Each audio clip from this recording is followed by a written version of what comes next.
नमस्कार, चैनल खबर तक में आपका स्वागत है। मैं हूं गीता सैनी और अब नजर डालते हैं आज की प्रमुख खबरों पर। अयोध्या में 22 जनवरी को होने वाले राम मंदिर की प्राण प्रतिष्ठा को लेकर जहां एक और देश भर में उत्साह नजर आ रहा है, वहीं अलवर जिला मुख्यालय से मात्र 17 किलोमीटर की दूरी पर बन रही लव कुश वाटिका में भी लोगों ने लव कुश की मूर्ति लगवाने की मांग उठाई है। आपको बता दें कि अलवर जिला मुख्यालय से मात्र 17 किलोमीटर की दूरी पर बाबा चूहड़ सिद्ध का स्थान है। यह स्थान अरावली पर्वतमाला के बीच प्रकृति का एक अद्भुत नजारा है। वहीं पिछली कांग्रेस सरकार ने यहां लव कुश वाटिका बनाकर इसमें 4 चांद लगाने का काम किया है। गौरतलब है कि इस जंगल में लव कुश वाटिका तो बन गई, लेकिन इस वाटिका में कहीं भी लव कुश की मूर्ति नजर नहीं आती है। आपको बता दें कि श्री राम जी के लव और कुश 2 पुत्र थे, जिनका जन्म महर्षि वाल्मीकि के आश्रम में हुआ था और उन्हीं के गुरुकुल में लव कुश ने शिक्षा ग्रहण की थी। देखा जाए तो इस लव कुश वाटिका जो कि जंगल में है, इनके जीवन से जुड़ी हुई हर चीज नजर आती है। एक और गुरुकुल बनाया गया है तो वहीं दूसरी ओर भगवान श्री राम की वानर सेना भी यहाँ मौजूद है, लेकिन कहीं पर भी लव कुश की मूर्ति नजर नहीं आती है। दूर दराज से आए लोगों ने भी यही कहा है कि अब राम राज्य आ गया। अयोध्या में 22 जनवरी को आज़ादी के बाद जो श्री राम मंदिर का मुद्दा अटका हुआ था, उसकी प्राण प्रतिष्ठा होने जा रही है। ऐसे में राजस्थान सरकार को चाहिए कि इस लव कुश वाटिका में भी लव कुश की मूर्ति की प्राण प्रतिष्ठा की जाए, जिससे यहाँ आने वाले लोगों को उनके दर्शन हो सके और श्री राम के प्रति जो उनका विश्वास है वह भी बना रहे। मैडम बताइए, कहाँ से आए हो आप? हम अलवर से ही आए हैं, यहीं के हम लोकल रहने वाले हैं। कैसा लगा आपको लव कुश वाटिका? कैसा लगा? बहुत ही सुंदर है, बहुत ही प्राकृतिक है। यहाँ का माहौल बहुत अच्छा है, बहुत शांति सा लग रहा है। बहुत अच्छा। जैसे राम मंदिर का उद्घाटन हो रहा है तो आपको ये नहीं लगता कि यहाँ भी लव कुश की मूर्ति होनी चाहिए, जिससे हिंदुत्व को बढ़ावा मिले, हिंदू धर्म? बिल्कुल होनी चाहिए। लव कुश वाटिका नाम ही है तो लव कुश का सीधा सीधा आप कनेक्शन देखेंगे तो राम जी से ही है।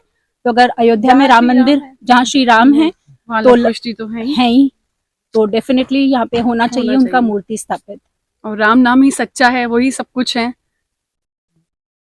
देखिए, लव कुश वाटिका जब है तो लव कुश के बिना तो यहाँ मूर्ति के बिना तो कोई औचित्य नहीं है। ठीक है। दूसरा, जगह बहुत अच्छी है, रमणीय है, प्राकृतिक सौंदर्य है, तो उसके साथ में लव कुश वाटिका के में यदि मूर्तियां विसर्जन मतलब यहाँ स्थापित की जाएं, उसका कहना ही क्या होगा। बहुत अच्छा, बहुत ही अच्छा। जैसे राम मंदिर का उद्घाटन हो रहा है 22 तारीख को, तो इसका नाम लव कुश वाटिका है, तो यहाँ लव कुश की मूर्ति होनी चाहिए। डेफिनेटली होनी चाहिए, क्योंकि अगर यहाँ नाम राम वाटिका है तो लव कुश के बिना राम कैसे हो सकते हैं। मेरे हिसाब से उनकी मूर्ति होनी चाहिए, मंदिर बनना चाहिए, उनका होना चाहिए। पार्क कैसा लगा आपको? बहुत ही सुंदर है, बहुत ही अच्छी जगह है। मेरे ख्याल से सबको आना चाहिए एक बार यहाँ पर जरूर से। बहुत ही अच्छा है। बिल्कुल होनी चाहिए, क्योंकि अभी तक हम इतिहास से बिल्कुल इतने वाकिफ नहीं थे। हमारा इतिहास एक तरह से देखा जाए तो छुपाया हुआ था। हिंदुस्तान में रहकर हिंदू के नाम पे हर चीज को मतलब गायब सी थी। जहाँ भी देखो हमने मुगलों को पढ़ा है और मुगलों के ही हमने वो देखे हैं, और अब लग रहा है धीरे धीरे कि हाँ, हमारे जो खोए हुए हैं इतिहास के कुछ ऐसे जगह हैं जो ढूंढ ढूंढ के अब हमारे दिल से लग रही है। पता ही नहीं चला 300 सीढ़ियां चढ़ गए, लेकिन ये राम की शक्ति है, उनकी भक्ति है जो हम यहाँ लेकर आई है।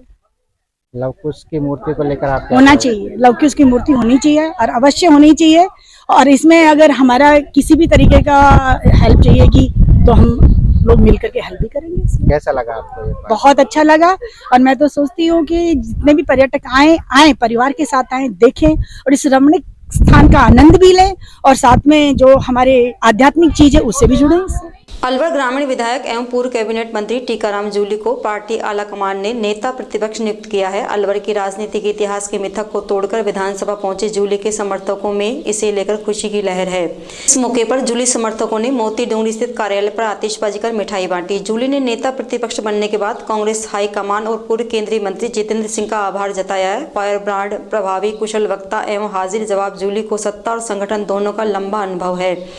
इन्होंने अपने कार्यकाल में अलवर ग्रामीण विधानसभा क्षेत्र को ऊंचाइयों की नई बुलंदियों तक पहुंचाने में अहम भूमिका निभाई है। सबसे कम उम्र के जिला प्रमुख एवं सबसे कम उम्र के ही कैबिनेट मंत्री का गौरव प्राप्त करने वाले जूली का राजनीतिक सफर सफल साबित रहा है। उन्होंने कहा कि विपक्ष में रहते हुए प्रदेश की जनता के हक की लड़ाई लड़ना उनकी प्राथमिकता होगी। नेता प्रतिपक्ष बनने के बाद राजस्थान की भारतीय जनता पार्टी की सरकार पर जूली ने जमकर हमला बोलते हुए कहा कि गुजरात मॉडल की इस सरकार ने देश को बर्बाद करने के सिवाय कुछ नहीं किया। उन्होंने कहा कि राजस्थान में पर्ची सरकार काम करने के लिए नहीं, केवल थोती बातें करने वाली रबड़ स्टैंप सरकार केंद्र के दोनों नुमाइंदों ने चुनी है, जो केवल राजस्थान की कांग्रेस सरकार की जन कल्याणकारी योजनाओं का नाम बदलकर उन्हें बंद करने के एजेंडे पर काम कर रही है। आज पूरे अलवर जिले की कांग्रेस के लिए, अलवर ग्रामीण विधानसभा क्षेत्र के सभी लोगों के लिए, सभी कांग्रेस के समर्पित कार्यकर्ताओं के लिए बड़ी खुशी का दिन है कि आज कांग्रेस के आलाकमान ने हमारे नेता, पूर्व में हमारे कैबिनेट मंत्री रहे, हमारे पूर्व में जिला अध्यक्ष रहे भाई टीकाराम जूली जी को नेता प्रतिपक्ष बनाए राजस्थान विधानसभा में। जूली जी ने सदा ही गरीब की, पिछड़े की, दलित की, बेरोजगारों की, गरीब की बात की है और ये बहुत खुशी की बात है कि ऐसे चेहरे को आज पार्टी ने मौका दिया है जो हम सबको साथ लेके चलते हैं। पिछले 20 वर्षों से जो राजनीति में उन्होंने जिला प्रमुख से लेके और राजस्थान सरकार में कैबिनेट मंत्री तक के जिन्होंने कार्य किया है, उसको देखते हुए उनकी ईमानदारी, स्वच्छ छवि और युवा चेहरे को जो मौका दिया है, उसके लिए बहुत खुशी की बात है। इसके लिए हम सभी पार्टी आलाकमान, सोनिया गांधी जी, राहुल गांधी जी, भंवर जितेंद्र सिंह जी और अशोक गहलोत जी, पायलट साहब, सभी को धन्यवाद देना चाहेंगे कि उन्होंने जूली जी जैसे एक चेहरे को मौका दिया। ये हमें पूरा विश्वास है कि क्योंकि अब आवाज खुल करे और हम सभी मान सम्मान उन्होंने, बहुत बहुत धन्यवाद। अलवर में पोक्सो अदालत नंबर 1 ने एक नाबालिग लड़की के साथ गैंग रेप के मामले में 3 आरोपियों को जीवन पर्यंत तक आजीवन कारावास और 10,000 रुपए के अर्थदंड से दंडित किया है। पोक्सो अदालत नंबर 1 के विशिष्ट लोक अभियोजक रोशनदीन खान ने बताया कि 8 जून 2022 में टेला थाने में एक मुकदमा दर्ज हुआ था, जिसमें लड़की के पिता ने मुकदमा दर्ज कराया कि पहले एक ने फिर 2 जनों ने उसकी बेटी के साथ सामूहिक गैंग रेप किया। इसके बाद इस मामले में चालान पेश किया गया, जिसमें अभियोजन पक्ष की ओर से 12 गवाह पेश किए गए, वहीं अभियुक्त पक्ष की ओर से 3 गवाह पेश किए गए। इसमें पोक्सो अदालत नंबर 1 के विशिष्ट न्यायाधीश जगेंद्र अग्रवाल ने सीताराम देशराज उर्फ छोटा, फौजी और बलराम उर्फ अशोक कुमार को जीवन पर्यंत आजीवन कारावास और 10,000 रुपए के अर्थदंड से दंडित किया है। आज विशिष्ट न्यायाधीश महोदय पोक्सो नंबर 1 जनाब जगेंद्र अग्रवाल जी ने एक अहम फैसला दिया है कि जो घटना है ये रेणी थाना अंतर्गत की घटना है 2022 की। एक FIR 7/6/2022 को दर्ज हुई थी, जिसमें पीड़िता जो है उसके फादर ने FIR लॉन्च कराई कि मेरी पुत्री के साथ 3 लोगों ने, पहले एक ने किया फिर 2 ने सामूहिक दुष्कर्म की घटना को अंजाम दिया।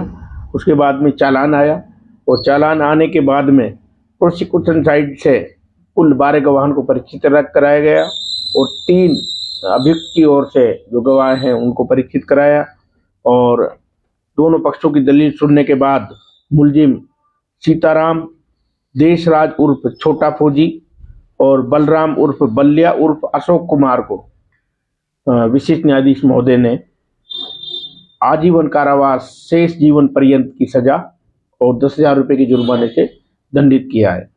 अलवर में MIA स्थित ESIC मेडिकल कॉलेज एवं हॉस्पिटल की कैंटीन में तोड़फोड़ करने का मामला सामने आया। तोड़फोड़ करने की पूरी घटना कैंटीन में लगे CCTV कैमरे में कैद हो गई। CCTV कैमरे में लोग कैंटीन के अंदर घुसकर तोड़फोड़, लूटपाट और कैंटीन संचालक विपुल से मारपीट करते हुए दिखाई दे रहे हैं। इन लोगों ने कैंटीन के बाहर खड़ी गाड़ी को भी तोड़ दिया। घटना में एक कैंटीन कर्मचारी घायल हो गया। कैंटीन संचालक शुभम ने स्टूडेंट्स और रेजिडेंट्स डॉक्टर्स के खिलाफ 45 लाख का सामान और 4.5 लाख रुपए लूटने का मामला दर्ज कराया है। MIA थाना पुलिस के अनुसार मालवीय नगर निवासी शुभम ने रिपोर्ट दी कि उनकी 1 नवंबर से कैंटीन संचालित है। यहाँ डॉक्टर्स नशे की हालत में कैंटीन में सामान लेने आए और गलत व्यवहार करने लगे। उन्होंने सामान देने से मना किया तो डॉक्टर्स कैंटीन का सामान फेंकने लगे। इसके बाद इन लोगों ने रेजिडेंट डॉक्टर सहित 30-40 छात्रों को भी बुला लिया। इनसे बचने के लिए वे परिवार सहित स्टोर रूम में छुप गए। इसके बाद इन लोगों ने बाहर खड़ी 17 लाख रुपए कीमत की कार को तोड़ दिया। वहीं कैंटीन कर्मचारी श्रीराम गुजरे के साथ मारपीट कर दी। तोड़फोड़ करने वाले लोग 45 लाख का सामान गले में रखे 4,50,000 रुपए ले गए। घटना में रोहिताश यादव, मनोज कुमार और रोहित गुजर सहित अनेक लोग शामिल थे। वहीं उद्योग नगर थाना पुलिस ने आरोपियों के खिलाफ मामला दर्ज करते हुए आरोपी की तलाश शुरू कर दी है। ESIC हॉस्पिटल MIA जो देसोला में, वहां पे मैं एक कैंटीन चला रहा था बेसमेंट में। तो वहां पे कुछ छात्र आए, जिसमें से एक का नाम रोहिताश यादव है और दूसरे का नाम राहुल गोवालिया है। ये दोनों छात्र आए, इन्होंने मुफ्त में सामान मांगा और यहाँ पे रोज रोज मुफ्त में सामान मांगने आते थे। कैंटीन में सारे स्टाफ को परेशान करते थे। हमारे ऊपर आदेश था ऊपर से कि किसी को भी अंदर आने की इजाजत ना दे और थोड़ा सिक्योरिटी को ध्यान में रखते हुए हम किसी को अंदर आने जाने नहीं दे रहे थे। इसी बात पे उन लोगों ने एग्रेसिव हो गए, गुस्सा हो गए और काफी सारे छात्रों को वहां पे बुला लिया और पूरा षड्यंत्र उन्होंने पहले से बनाया हुआ था कि कैंटीन में इस तरह की लूटपाट करेंगे, क्योंकि वहां पे अनऑफिशियल और भी कैंटीनें चल रही है जो कि लीगल नहीं है और जो गवर्नमेंट की देख रेख में नहीं चल रही है, और हमारी कैंटीन गवर्नमेंट की देख रेख में चलती है। और फिर उन छात्रों ने मिलके वहां पे लूटपाट की, काउंटर वगैरह सब तोड़ दिए, हमारी गाड़ी खड़ी हुई थी वरना उसको भी तोड़ दिया और करीब करीब हमारा 40-50 लाख रुपए का उसमें नुकसान हुआ है। और हमारे कॉन्ट्रैक्ट की वैल्यू इसमें 60 लाख रुपए थी, वो भी लगभग अब हम वहां पे कैंटीन नहीं चला सकते, क्योंकि छात्र एक यूनिटी है, उनके सामने वापस वहां पे बिजनेस को करना बहुत मुश्किल की बात है।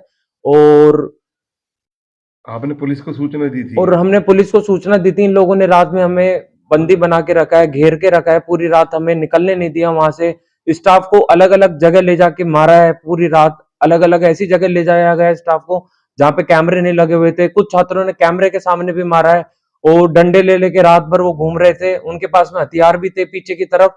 और पुलिस भी इन सब चीजों की गवाह है और पुलिस ने पूरा साथ दिया है हमारा, और पुलिस ही हमें वहां से सुरक्षा के घेरे में बाहर रात को निकाल के लेके गई है।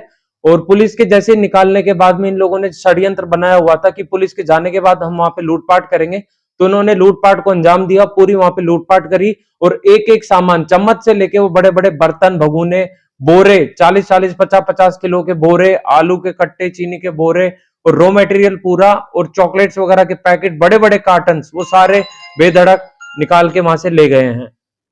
तो अभी क्या बोलते, किस तरह का न्याय चाहते हैं आप? अभी मैं इस तरीके का न्याय चाहता हूँ। ये छात्रों को लेके सभी का ये सोचना रहता है, ये देश का भविष्य है, यही डॉक्टर बनेंगे, पर ये इस घटना को देखते हुए मुझे यही लगता है कि ये मुजरिम है और इनको जल्द से जल्द गिरफ्तार करना चाहिए। अभी भी इनके हौसले बुलंद है, ये फुल घूम रहे हैं, फोनों पे मेरे को धमकियां दे रहे हैं और गार्ड लोगों का भी यहाँ पे इन्वॉल्वमेंट है। गार्ड लोग भी मेरे को फोन पे करके धमकी दे रहे हैं कि आप यहाँ पे आओ, आपके साथ में हम ये करते हैं वो करते हैं। तो पुलिस से मैं यही मांग करता हूँ कि गार्डों के द्वारा भी चोरी की गई? गार्डों के द्वारा भी इसमें चोरी की गई है। गार्डों के नाम और फोटोज एक एक का सीसीटीवी रिकॉर्ड हमारे पास में है और इन लोगों की हमारे पास में वॉइस रिकॉर्डिंग भी है जिसमें इन लोगों की आवाज आ रही है। सीसीटीवी में सारा घटनाक्रम है, एक एक चीज इनकी दिख रही है जिसे कोई जुटला नहीं सकता। लूटपाट एक एक चीज दिख रही है। ये लेका जोका हमारे बिल्स वगैरह सारी चीज ले गए, कैश भी ले गए इन्होंने हमारी, वरना गाड़ी भी तोड़ दी और सारी चीजें गार्डों की देख रेख में हुई है। गार्ड चाहते थे तो वहां पे गेट को बंद कर सकते थे और छात्रों को आने से रोक सकते थे, लेकिन गार्ड वगैरह सारा प्रशासन इस चीज में इन्वॉल्व था, इसलिए घटना बहुत बड़ी हो गई और बहुत बड़ा षड्यंत्र रहा। अलवर कोतवाली थाना पुलिस ने मोबाइल चोरी के आरोप में एनईबी थाने के हिस्ट्री शीटर बदमाश को गिरफ्तार किया है। कोतवाली थाने के सहायक उप निरीक्षक अरुण कुमार ने बताया कि धमरेट निवासी परिवादी संदीप शर्मा ने एक रिपोर्ट दर्ज कराई, जिसमें संदीप ने बताया कि वह अलवर के जुबलीबास मोहल्ले में किराए पर रहता है। देर रात्रि को दो युवक उसके कमरे में घुसे और उसके साथी का मोबाइल चोरी कर फरार हो गए। हालांकि यह घटना सीसीटीवी कैमरे में कैद हो गई, जिसमें एक युवक संदिग्ध घूमता हुआ दिखाई दिया, जिस चिन्हित कर दाऊदपुर निवासी आरोपी महेश उर्फ मेसी को गिरफ्तार किया। पूछताछ में आरोपी मेसी ने अपना जुर्म कबूल कर लिया है। इसके बाद पुलिस ने आरोपी से दोनों मोबाइल बरामद कर लिए। पकड़ा गया आरोपी महेश उर्फ मेसी एनईबी थाने का हिस्ट्री शीटर बदमाश है, जिसके ऊपर चोरी, नकबजनी और मारपीट के कई प्रकरण दर्ज हैं।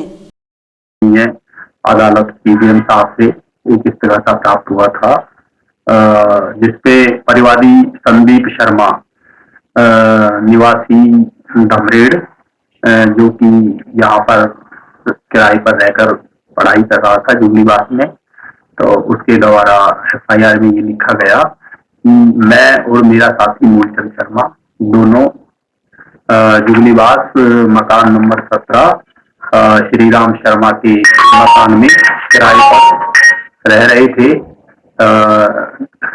गर्मियों के समय जुलाई माह में रात्रि को कमरा खुला छोड़ा हुआ था और हम कमरे में ही छोड़े थे, तो रात्रि को एक व्यक्ति हमारे कमरे में आकर और हमारे दोनों के मोबाइल चोरी कर लिए। हमारे द्वारा सीसीटीवी फुटेज देखे गए तो जिसमें कि एक व्यक्ति भी सड़क पर घूमता हुआ नजर दिखाई दिया। इस पर मोबाइल के ईएमआई के आधार पर जानकारी की गई, तो उक्त मोबाइलों की जानकारी चली और उनको तलब कर पूछा गया, जिनके द्वारा बताया गया कि ये मोबाइल हमारे को महेश उर्फ मैसी जाति पंजाबी निवासी दाऊदपुर के द्वारा दिए गए थे, और जिन्होंने बताया था कि हमारे पास इसके असल बिल है, जबकि उसके द्वारा बिल नहीं देने पर उनके द्वारा महेश उर्फ मैसी के घर पर वापस वो मोबाइल दे गए, और महेश उर्फ मैसी को तलाश कर तफ्तीश की गई। अब इसमें महेश को बताया गया कि मोबाइल मेरे घर पर ही है, और उसके घर से ही मोबाइलों को बरामद किया गया है, जिसे आज अदालत में पेश किया जाएगा। आरोपी महेश को गिरफ्तार किया आपने?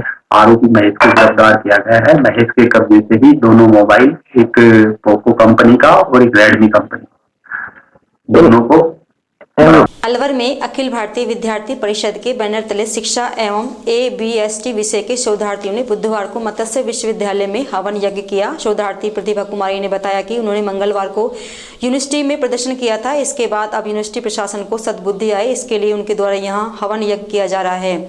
उन्होंने बताया कि शोध प्रबंध जमा नहीं होने एवं कोई भी लिखित कार्रवाई विश्वविद्यालय की ओर से अभी तक नहीं होने को लेकर धरना प्रदर्शन और हवन यज्ञ किया गया। वर्ष 2021 से शोध जमा करवाने के लिए शोधार्थी परेशान है। हर बार VC कोई ना कोई बहाना बनाकर टाल देते हैं। अब तो विद्यार्थियों को पुलिस केस करने की धमकी भी दी जा रही है।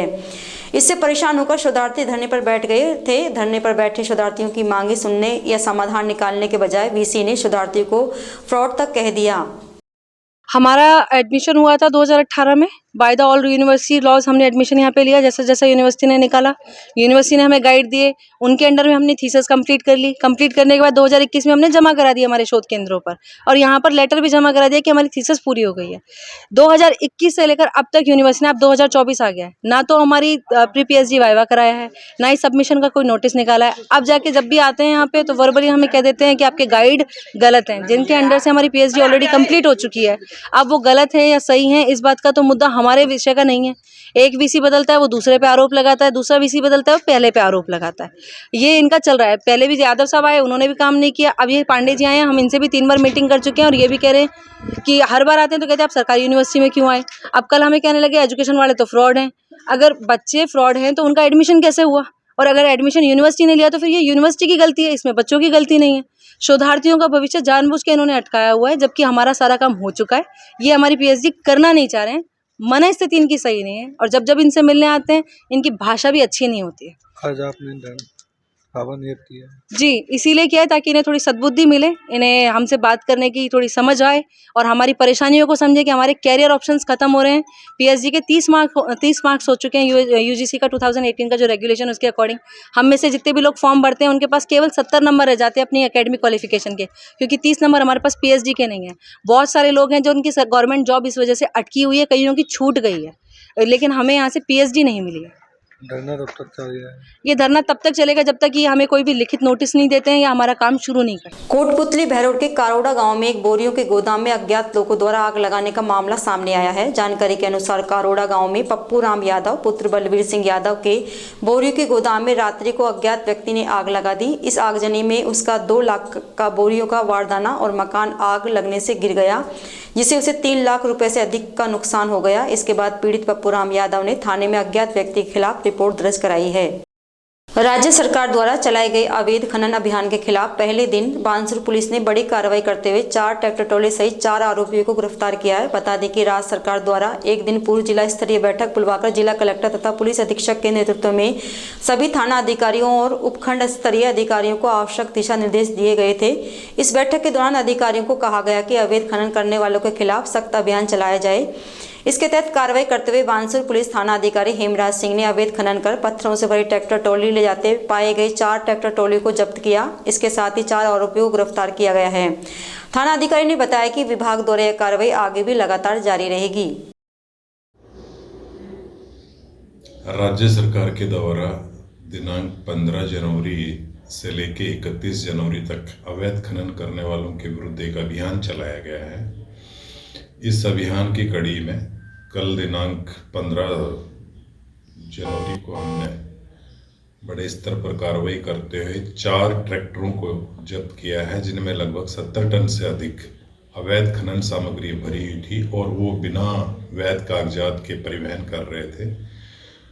उन चारों ट्रैक्टर के चालकों के विरुद्ध हमने मुकदमे दर्ज किए हैं और उनको गिरफ्तार किया गया है। बानसूर के बास दयाल गांव से बदमाशों ने एक युवक का अपहरण कर लिया। इसके बाद बदमाश युवक को मारपीट कर गंभीर हालत में पाछू डाला के पास फटक गए। अपहरण की सूचना पर पुलिस ने नाकाबंदी शुरू कर दी। इस दौरान शाहपुरा में बदमाशों ने पुलिस नाकाबंदी तोड़कर भागने का प्रयास किया, लेकिन पुलिस ने बदमाशों का पीछा कर ग्रामीणों की सहायता से 2 बदमाशों को दबोचकर स्कॉर्पियो कार जब्त कर ली, जबकि अंधेरे का फायदा उठाकर अन्य बदमाश फरार हो गए। बताया जा रहा है कि कुछ दिनों पूर्व हुए मामूली झगड़े की वजह से स्कॉर्पियो सवार आधा दर्जन बदमाशों ने मोनू का अपहरण कर लिया और उसके साथ मारपीट कर दी। इसके बाद बदमाश मोनू को गंभीर हालत में पकड़ कर फरार हो गए। वहीं शाहपुरा में पुलिस द्वारा की गई नाकाबंदी को बदमाशों ने तोड़ दिया और कस्बे की तरफ भाग गए। पुलिस ने इनका पीछा कर सरकारी स्कूल के पीछे 2 बदमाशों को दबोच लिया। इधर घायल युवक को अस्पताल में भर्ती कराया गया। फिलहाल पुलिस ने पकड़े गए बदमाशों को कोटपुतली बहरोड पुलिस को सुपुर्द कर दिया है। पुलिस अब आरोपियों से पूछताछ कर रही है। 9 तारीख को क्रिकेट खेल के आ रहे थे अचानक पैदल को ना वहाँ आए, जब उसको विष्णु निकल गया बाइक लेके आया, उसने टांगों के बीच में बांट दी बाइक, उसमें गिर गया। उसने गाड़ी की लोच कर मारपीट की। उससे आगे आए तो उसकी मम्मी और उसका भाई लाठी लेके रास्ते में खड़े थे, उन्होंने लाठी से मार दी। फिर मैंने थाने में एप्लीकेशन दी थी, FIR दर्ज करा दी। उसके बाद आज सुबह उन्होंने स्कॉर्पियो लेके 7 जने आए। उन्होंने मेरे पकड़ के लेके 5 डाला डूंगर में लेके गए। वहाँ मुझे मारपीट की, धमकी दी, कट्टे पिस्टल थे और मेरे पूरे परिवार को जान से मारने धमकी दी। एक प्रदीप है, उसको उठाने की बात कर रहे थे और सरपंच का फ़ोन आया था बीच में 9 तारीख के बाद में, बोलो राजीनामा कर ले राकेश सरपंच नीमो चाणा, तो उसने कहा था, दबाव दिया था राजीनामा कर ले। 5 डाला से आपको कौन लेके आया, क्या घर वालों को कैसे इन्फॉर्म किया? 5 डाला से 2 अनजान आदमी आ रहे थे बाइक से ऊपर से, तो मेरे रास्ते में मैंने रुकवाया उनको। तो उन्होंने पहले मेरी वीडियो बना के फिर मुझे बैठा के नीचे लाया, मेरे घर वालों के पास फ़ोन किया उन्होंने। आप अस्पताल में कितने बजे पहुंचे और पुलिस कितने बजे आई? पुलिस तो वहीं मिल गई थी, उधर आपड़ा स्टैंड पे।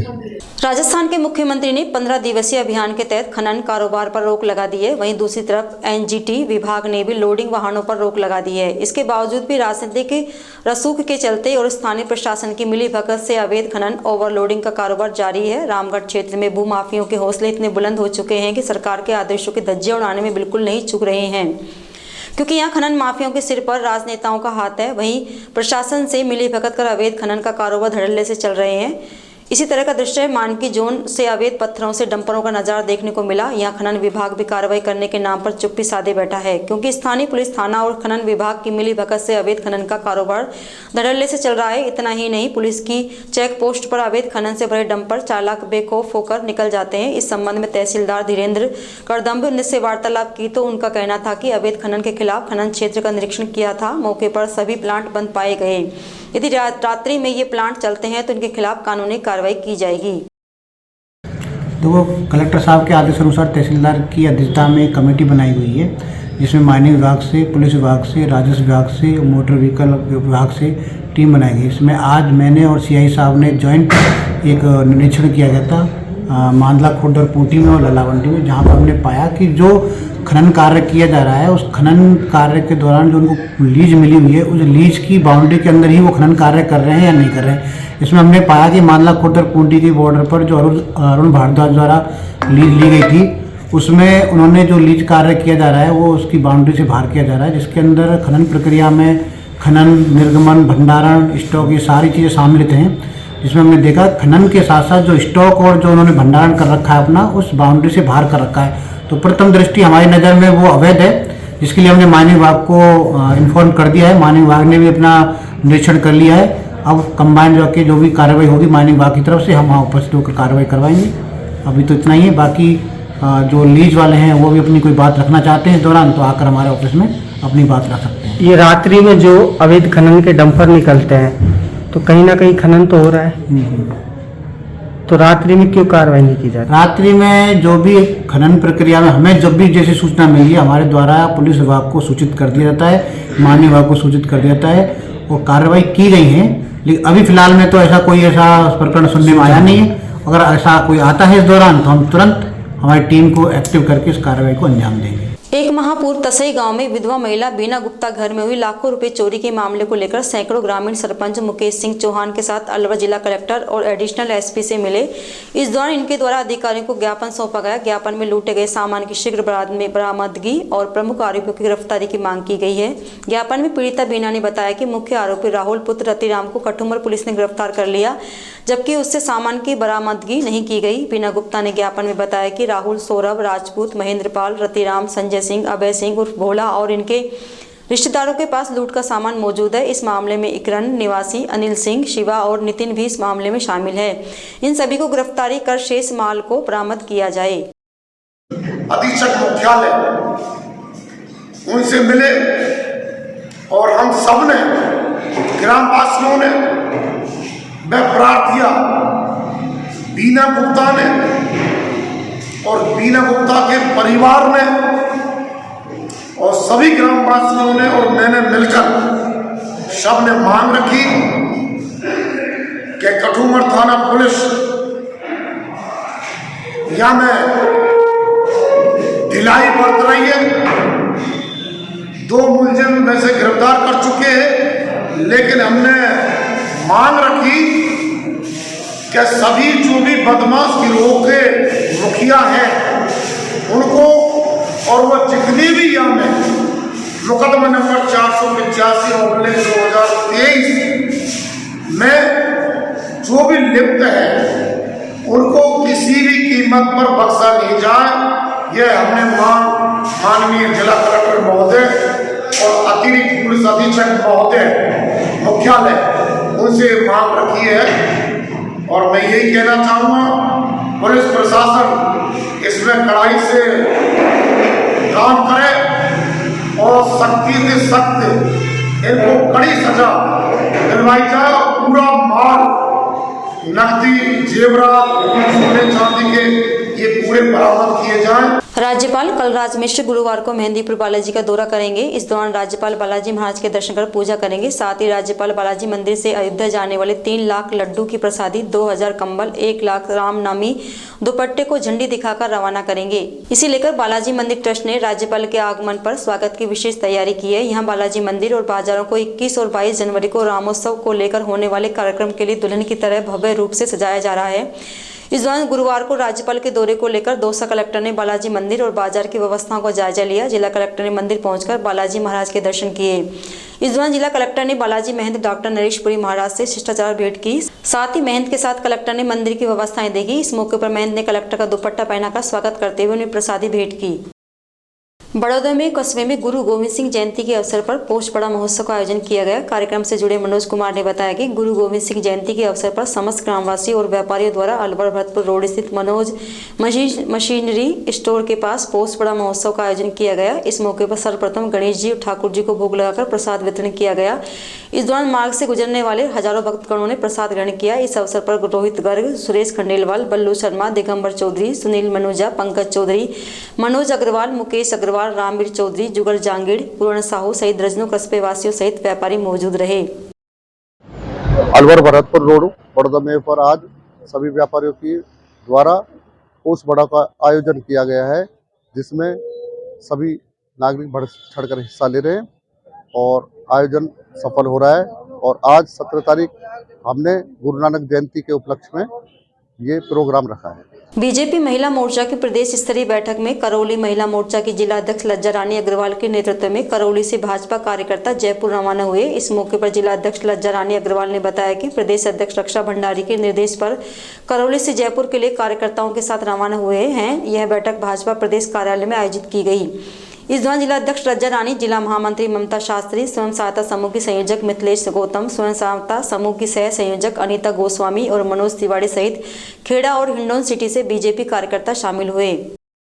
खैरतल तिजारा जिले के किशनगढ़बास थाने के एएसआई को बुधवार को रिश्वत लेते हुए गिरफ्तार किया गया। एएसआई ने भैंस चोरी का केस नहीं बनाने के एवज में 30,000 रुपये मांगे थे। फिलहाल अलवर एसीबी टीम की कार्रवाई जारी है। जानकारी अनुसार एएसआई धारा सिंह ने चोर बसई गांव के एक व्यक्ति से भैंस चोरी का केस नहीं बनाने के एवज में रिश्वत मांगी थी।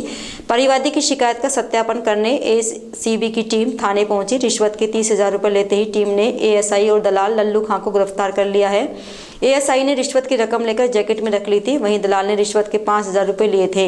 दोनों से राशि बरामद कर गिरफ्तार कर लिया गया। एएसआई के खिलाफ 16 जनवरी को शिकायत दी गई थी। एसीबी के एएसपी पीयूष दीक्षित ने बताया कि इस मामले में परिवादी सरबुद्दीन ने लिखित शिकायत दी थी। शिकायत में बताया था कि किशनगढ़बास थाने में एक भैंस चोरी का मामला 7 जनवरी को दर्ज हुआ था। मामले में उसके भाई साबुद्दीन को झूठा फंसाया जा रहा है। भाई पर केस नहीं बनाने के एवज में एएसआई और दलाल ने 30,000 रुपये की मांग की थी।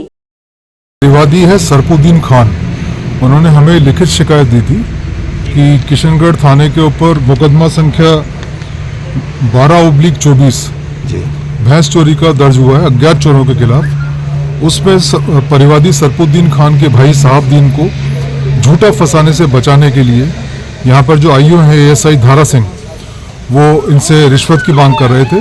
हमने डिमांड का वेरिफिकेशन कराया तो 30,000 रुपये इन्होंने डिमांड करी एएसआई धारा सिंह ने।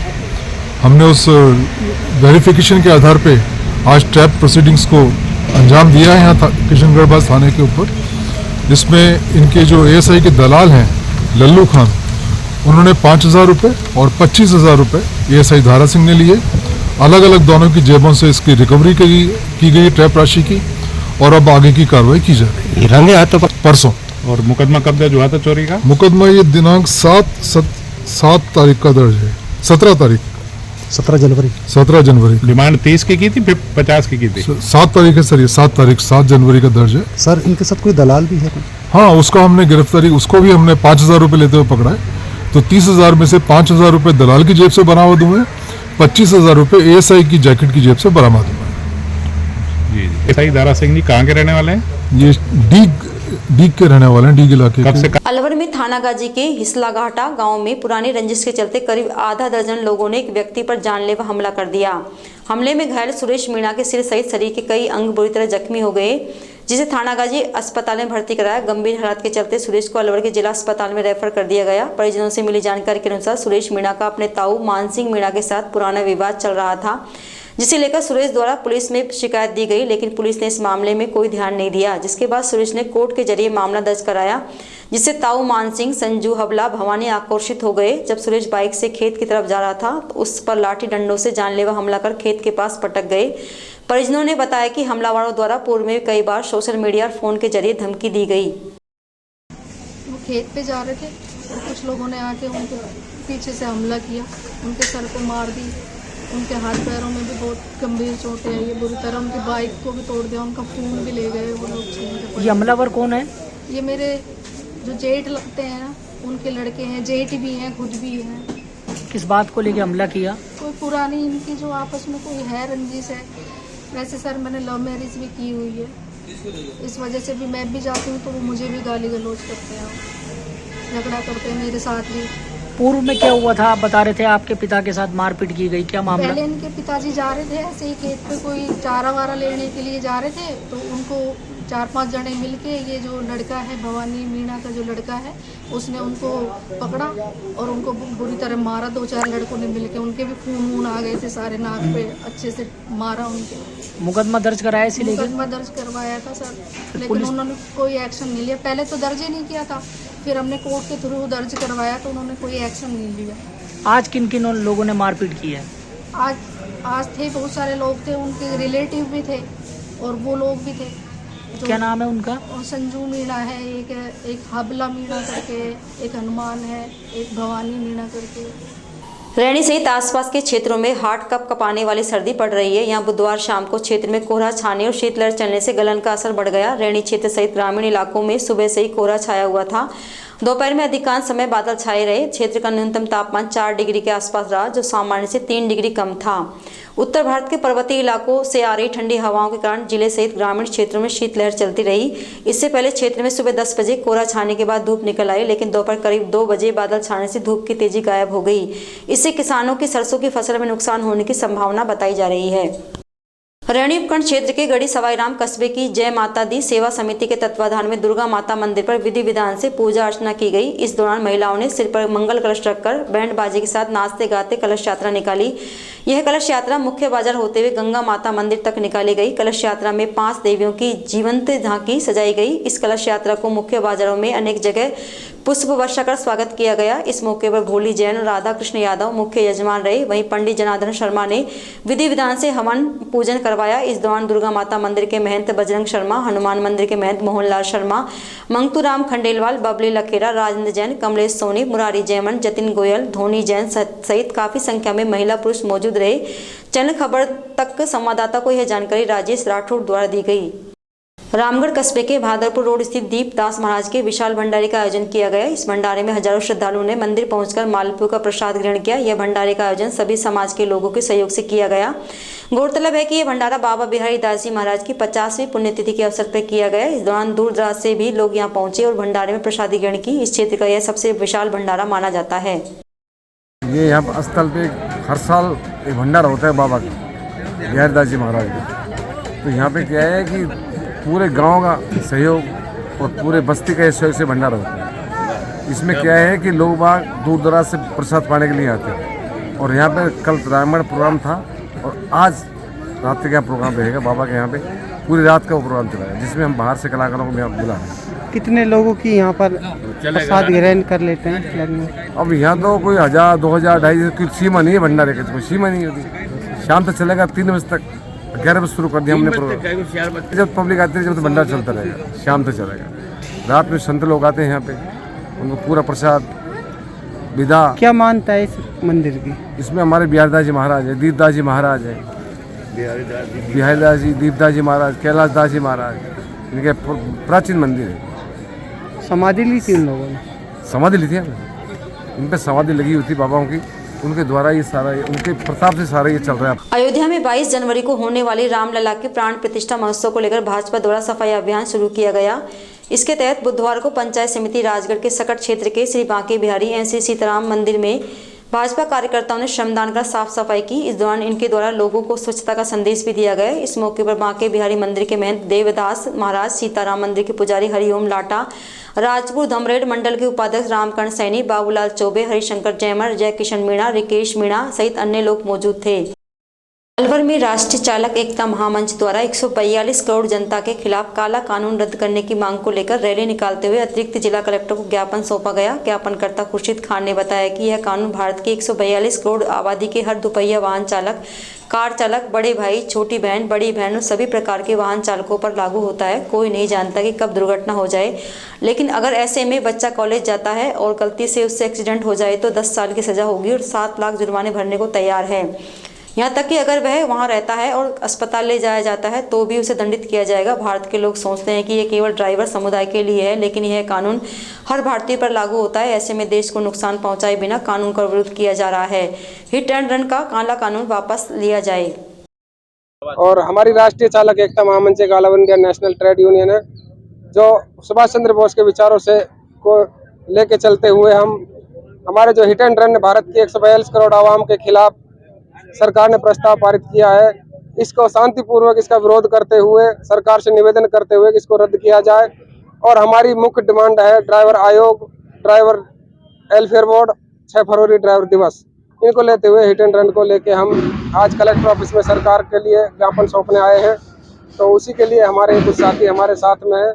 हम भारत की 142 करोड़ आवाम को लेके चलते हैं। हमारे एक स्कूल जाने वाला स्टूडेंट भी इसमें केस में उतना ही है। एक एक्टिवा चलाने वाली हमारी बहन, उसके ऊपर भी ये केस उतना ही लागू होता है जितना एक आम ड्राइवर के ऊपर होता है। तो भारत की 142 करोड़ आवाम के खिलाफ हिट एंड रन को हम शांतिपूर्वक विरोध करते हुए अपना ज्ञापन सौंपने आए कलेक्टर ऑफिस में। गोविंदगढ़ कस्बे की शिव कॉलोनी स्थित मंदिर में भव्य राम कथा का आयोजन किया जा रहा है, जिसमें बुधवार को तीसरे दिन राम जन्म की कथा सुनाई गई। कथावाचक पंडित तोताराम ब्रजवासी ने श्री राम कथा के भव्य प्रसंग का श्रद्धालुओं को श्रवण कराया। उन्होंने कहा कि मर्यादा पुरुषोत्तम भगवान श्री राम की कथा ही केवल कथा है, बाकी सब व्यथा है। जीवन में प्राणी का भगवान से जुड़ना कथा है। श्री राम कण कण में रमण करने वाली शक्ति है और श्री राम की कथा श्रवण करने से इंसान भव सागर से पार हो जाता है। उन्होंने कथा के महत्व को बताते हुए कहा कि प्रभु की कथा श्रवण करने के लिए भगवान भोलेनाथ ऋषि अगस्त्य के आश्रम में जाते हैं और प्रभु की पावन पुनीत कथा को श्रवण कर धन्य हो जाते हैं। खैरतल कस्बे में सिख समाज की ओर से बुधवार को गुरु गोविंद सिंह महाराज का 358वां पावन प्रकाश पर्व धूमधाम से मनाया गया। समाज के रतन सिंह और महेंद्रपाल सिंह ने बताया कि पर्व प्रकाश पर्व बुधवार को पंच प्यारों की अगुवाई में कस्बे में नगर कीर्तन निकाला गया। यह नगर कीर्तन गुरुद्वारा गुरु रामदास साहिब मातोर रोड से प्रारंभ होकर अग्रसर सर्किल, मुख्य बाजार, रेलवे फाटक, सिनेमा रोड, अंडर ब्रिज, 40 फुटा रोड से होता हुआ गुरुद्वारा श्री संगत साहिब पहुंचकर संपन्न हुआ। इसके बाद गुरुद्वारा में चल रहे श्री सुखमणि साहिब के पाठ समापन पर विशाल लंगर का भी आयोजन किया गया, जिसमें सैकड़ों लोगों ने प्रसादी पाई। वहीं नगर कीर्तन के दौरान सिख समाज के युवाओं द्वारा आकर्षक करतब दिखाए गए। इस मौके पर विभिन्न झांकियां भी निकाली गई। इसमें महिलाओं की भारी संख्या में भागीदारी रही। नगर कीर्तन के साथ चल रहे जुलूस का अनेक स्थानों पर स्वागत किया गया। मुख्य बाजार स्थित तिरंगा बाजार के व्यापारियों ने जुलूस का स्वागत करते हुए मिष्ठान बांटे। अयोध्या में 22 जनवरी को होने वाले रामलला के प्राण प्रतिष्ठा महोत्सव को लेकर भाजपा द्वारा सफाई अभियान शुरू किया गया है। इसी कड़ी में जिला स्तरीय स्वच्छता अभियान की शुरुआत हनुमान पहाड़ी खैरतल से की गई। इस मौके पर हर क्षेत्र को स्वच्छ बनाने की शपथ ली गई। इस दौरान जिला कलेक्टर हनुमान मल ढाका, स्वच्छ अभियान के केंद्रीय गृह मंत्रालय पर्यवेक्षक सदस्य राहुल यादव, गोविंद गिरी महाराज, महंत केशव गिरी महाराज, माया शंकर ब्रजेश तिवारी, सीईओ दीनबंधु सुरोलिया, नगर परिषद आयुक्त Shyam Bihari, CMHO doctor RD Meena सहित सैकड़ों लोग मौजूद रहे। अनुसार हम सभी जगह, सभी ग्रामीण क्षेत्रों और शहरी क्षेत्रों में नगर परिषद, नगर पालिकाओं के माध्यम से और ग्रामीण क्षेत्रों में पंचायतों और विकास अधिकारियों के माध्यम से हमारे जितने भी आस्था के स्थल हैं उनको स्वच्छ तीर्थ अभियान के अंतर्गत स्वच्छ किया जा रहा है। और आम जनता से भी अपील की जा रही है कि वो भी अपने जो आस्था के स्थल है, अपने धार्मिक स्थल है, उनको स्वच्छ बनाने में अपना योगदान दे। बड़ौदा में 2 दिन से लापता एक व्यक्ति का शव बुधवार को दूसरा हेड़ा रोड पर सरसों के खेत में मिला। इसके बाद पुलिस ने परिजनों के पहुंचने पर शव का पोस्टमार्टम कराकर उसे परिजनों को सौंप दिया। मृतक के परिजनों ने बताया कि रामचंद्र पुत्र रामकिशन का मानसिक संतुलन ठीक नहीं था।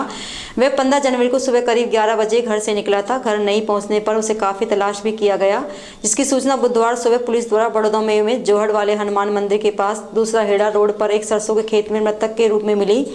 वहीं थाने के ASI होशियार सिंह ने बताया कि सुबह करीब 9 बजे फोन की सूचना मिली कि जोहड़ वाले हनुमान मंदिर के पास दूसरा हेड़ा रोड पर सरसों के खेत में एक अज्ञात व्यक्ति का शव पड़ा है। सूचना पर जाकर देखा तो शव के पास पॉइजन की शीशी मिली। उसकी तलाशी लेने पर उसकी पहचान रामचंद्र पुत्र रामकिशन गुगुडोड़ के रूप में हुई। मृतक की जेब से एक डॉक्टर की पर्ची मिली जिसकी दिमाग की दवा चल रही थी। इसके बाद शव को राजकीय सामुदायिक स्वास्थ्य केंद्र लाया गया, जहाँ पोस्टमार्टम करवाकर शव परिजनों को सौंप दिया गया। आज दिनांक 17/1/2024 को सुबह करीब 8 बजे जेरी टेलीफोन थाना पर सूचना मिली कि एक अज्ञात डेड बॉडी सरसों के खेत में दूसरे हेड़ा रोड पर पड़ी हुई है। मुताबिक इतला के माननीय SI होशियार सिंह, मैं हमारे जाब्ता के मौके पर पहुंचा, जहां देखा तो एक डेड बॉडी, एक शख्स जिसने पैंट शर्ट पहने हुआ था, जो सरसों के खेत में पड़ा हुआ था। उसके आसपास घटनास्थल के आसपास देखा तो कुछ पॉइजन की सैशे वो पड़े हुए थे, एक खाली बोतल पड़ी हुई थी, जिसकी सूचना उच्च अधिकारियों को घटनास्थल से दी गई एवं जानकारी ली गई। तो उक्त शख्स की पहचान गुगड़ोद निवासी जन्नू उर्फ रामचरण पुत्र रामकिशन, उम्र करीब 43 साल, जाति जाटाव, निवासी गुगड़ोद, पुलिस थाना बगड़ तिराया के रूप में हुई, जिसके वारिसानों को सूचित किया गया और मौके पर बुलाया गया और डेड बॉडी को पोस्टमार्टम हेतु हॉस्पिटल CHC बड़ौदा में भिजवाया गया, जहां मौके पर पहुंचकर मेरे द्वारा पोस्टमार्टम की कार्रवाई की गई। वापसी पर कायमी मार्ग दर्ज कर अग्रिम अनुसंधान किया जाएगा। मृत्यु के कारणों की जाँच की जाएगी। वर्ष 2024 की प्रथम राष्ट्रीय लोक अदालत के सफल क्रियान्वयन के लिए जिला जज की अध्यक्षता में जिले के समस्त न्यायिक अधिकारियों के साथ वर्चुअल बैठक का आयोजन किया गया। राजस्थान राज्य विधिक सेवा प्राधिकरण जयपुर के निर्देशानुसार जिला विधिक सेवा प्राधिकरण अलवर द्वारा 9 मार्च को जिले के समस्त न्यायालयों में लंबित प्रकरण या विवाद पूर्ण प्रकरणों के शीघ्र निस्तारण के लिए राष्ट्रीय लोक अदालत का आयोजन किया जा रहा है। जिला विधिक सेवा प्राधिकरण अलवर की सचिव एवं अपर जिला एवं सेशन न्यायाधीश मीना अवस्थी ने बताया कि राजस्थान राज्य विधिक सेवा प्राधिकरण जयपुर के निर्देशानुसार 9 मार्च को वर्ष 2024 की प्रथम राष्ट्रीय लोक अदालत का आयोजन किया जाएगा, जिसके सफल क्रियान्वयन के लिए बुधवार सुबह 10 बजे जिला जज अलवर हरिंद्र सिंह की अध्यक्षता में जिले के समस्त न्यायिक अधिकारियों के साथ जूम एप्लीकेशन के माध्यम से वर्चुअल मीटिंग का आयोजन किया गया। बैठक में प्रकरणों का चिन्हीकरण, विशेष तौर पर नियमित रूप से pre counselling, door step counselling करने के दिशा निर्देश प्रदान किए गए। वहीं विशेष तौर पर MACT, NI एक्ट, पारिवारिक आदि मामलों के निस्तारण पर जोर दिया गया। इस बैठक में सभी तालुका अध्यक्षों को राष्ट्रीय लोक अदालत के अखबार, लोकल न्यूज चैनल के माध्यम से प्रचार प्रसार, पंपलेट्स आदि से भरसक प्रचार प्रसार करने हेतु प्रेरित किया गया। साथ ही अधिकाधिक प्रकरणों के चिन्हीकरण, निस्तारण के साथ साथ योजना बनाकर नियमित रूप से समझाइश के हर संभव प्रयास के दिशा निर्देश प्रदान किए गए। रोटरी क्लब अलवर अरावली द्वारा राम मंदिर प्राण प्रतिष्ठा के 2 दिवस पूर्व संध्या पर अखिल भारतीय राष्ट्रीय कवि सम्मेलन का आयोजन 19 जनवरी को महावर ऑडिटोरियम में किया जाएगा। कवि सम्मेलन के बारे में विस्तार से बताते हुए सम्मेलन के मुख्य संयोजक डॉक्टर पंकज गुप्ता, संयोजक पीयूष जैन, रोहित जैन, दीपक सिंगल तथा रोटरी क्लब अलवर अरावली के अध्यक्ष महेंद्र कुमार गोयल एवं सचिव हितेश गोयल ने बताया कि कवि सम्मेलन में मुख्य अतिथि वन राज्य मंत्री संजय शर्मा रहेंगे। वहीं राष्ट्रीय स्वयंसेवक संघ के क्षेत्रीय प्रचारक निम्बाराम विशिष्ट अतिथि रहेंगे। इस कार्यक्रम में भाजपा नेता बनाराम मीणा, वरिष्ठ रोटेरियन एवं पूर्व जिला गवर्नर CA क्रांति मेहता सहित अनेक गणमान्य व्यक्ति उपस्थित रहेंगे। इस मौके पर अलवर से राष्ट्रीय कवि बलवीर सिंह करुण, गुणवीर राणा, बुलंदशहर गौरव चौहान, इटावा राजेश चेतन दिल्ली, निशा मुनि गोद कोटा, आदित्य जैन कोटा काव्य पाठ करेंगे। वहीं ख्याति नाम राष्ट्रीय कवि विनीत चौहान कार्यक्रम का संचालन करेंगे। यह जानकारी कार्यक्रम से जुड़े पदाधिकारियों ने प्रेस वार्ता आयोजित कर दी।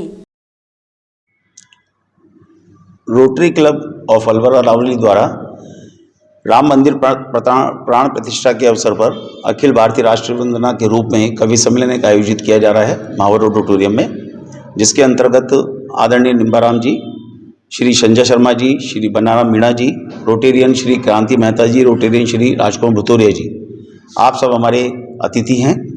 और इसमें अलवर के जाने माने बलवीर सिंह करुण जी एवं विनीत चौहान जी, जिनके नाम से अलवर हमारा जाना जाता है, आप उसमें कवि सम्मेलन में उपस्थित रहेंगे।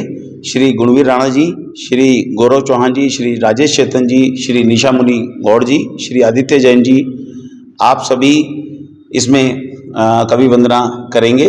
तो मैं सभी शहरवासियों से निवेदन करूंगा रोटरी क्लब अरावली के द्वारा कि आप सभी ज़्यादा से ज़्यादा संख्या में पधार कर इस आयोजन को सफल बनाएं।